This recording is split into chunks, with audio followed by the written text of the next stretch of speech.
Once there lived a man in a quiet city who realized something unsettling one ordinary morning. 10 years had passed. Not suddenly, quietly. And nothing in his life had changed except his age. Same streets, same job, same conversations. The calendar moved forward, but his life stayed still. He wasn't failing. He wasn't struggling. He was just slowly disappearing. And the most uncomfortable truth was this: no one had forced him into that life. He had accepted it. From a young age, he learned where to stand. In school once, he raised his hand with an idea that didn't fit the lesson. The teacher smiled politely and said, "That's not necessary. Just follow what's written." A few students laughed. He smiled too. After that day, his hand stayed down. No one ever told him he was incapable. They simply stopped expecting anything more. And over time, he learned a habit that felt safe. Stay inside the lines, and you'll never be questioned. Years later, on an evening when the city felt unusually still, he sat alone on a park bench.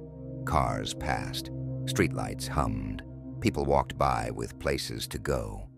And a thought arrived that tightened his chest.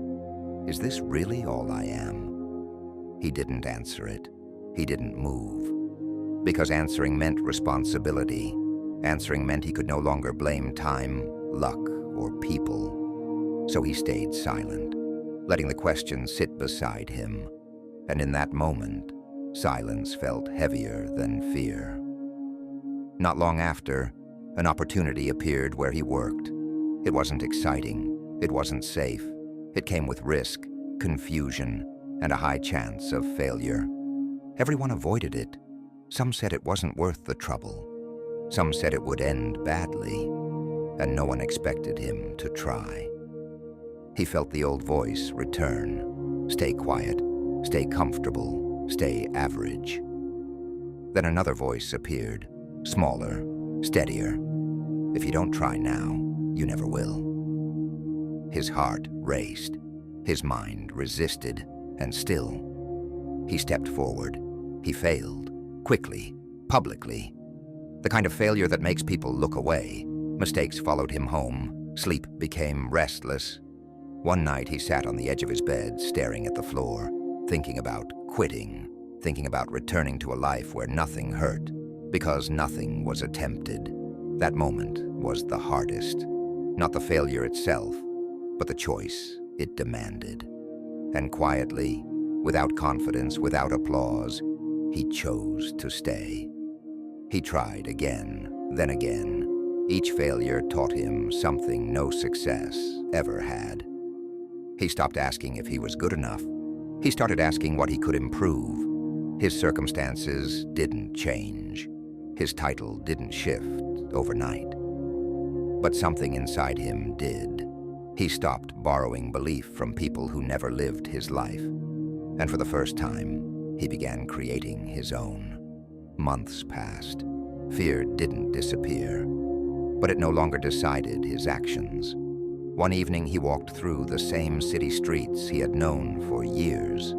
Same lights, same noise, same buildings, and yet everything felt different. The city hadn't changed. He had. He was no longer small inside his own mind. That's when he understood the truth. Thinking bigger doesn't remove fear. It doesn't promise success. It simply gives you the courage to act without permission. And maybe that's what this story is really about. Not becoming extraordinary overnight, but realizing that staying average is not safe. It's expensive. It costs years. It costs potential. It costs the life you could have lived. So here is the question he finally stopped avoiding.